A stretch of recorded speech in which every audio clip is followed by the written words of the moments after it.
I don't know if you can understand, but when I am in the country at night, plunged in silence, and I look at the sky, it seems to me that from every point in the firmament, and even from the center of the earth, rays and impulses come toward me.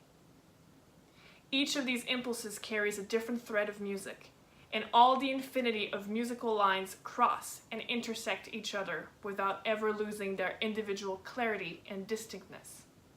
It is an incredible feeling. I have always tried to express this emotion, this sensation of 1,000 simultaneous lines of music launched toward me.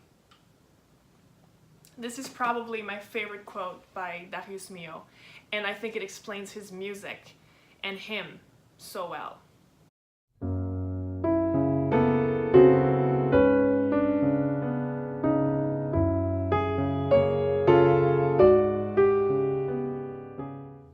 I recorded his Saudades do Brasil a few years ago, and they're still some of my favorite pieces to play, especially Paysandu, which is the last one of the set. And I think it's a particularly special piece for him as well, because while all of the Saudades are dedicated to someone in particular, this one is dedicated to Paul Claudel, who was a very good friend of his with whom he lived in Brazil during the First World War. It's also particularly special because it does seem to quote a piano piece by Ernesto Nazareth, who was obviously a very big influence on him during his time in Brazil. He apparently bought all the sheet music that he could find of Nazareth's pieces, and he was practicing them and playing them and trying to really engage into those rhythms and this particular sound.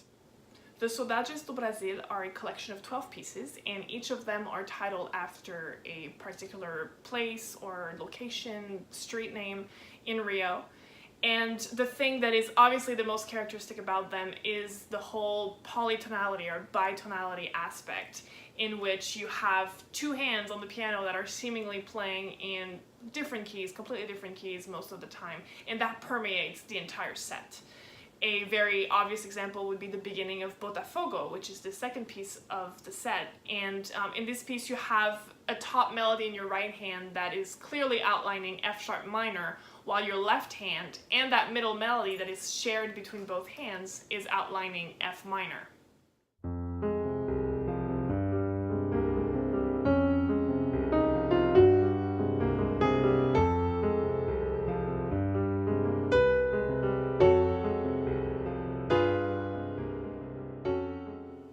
I think what really gets me the most about this music is not even the quirky harmonies, no matter how tasteful they really are. It's that melody on top that always remains undisturbed and is always perfectly haunting despite everything that's happening underneath, and I think that's so incredible. It was clearly an important aspect of Milhaud's music,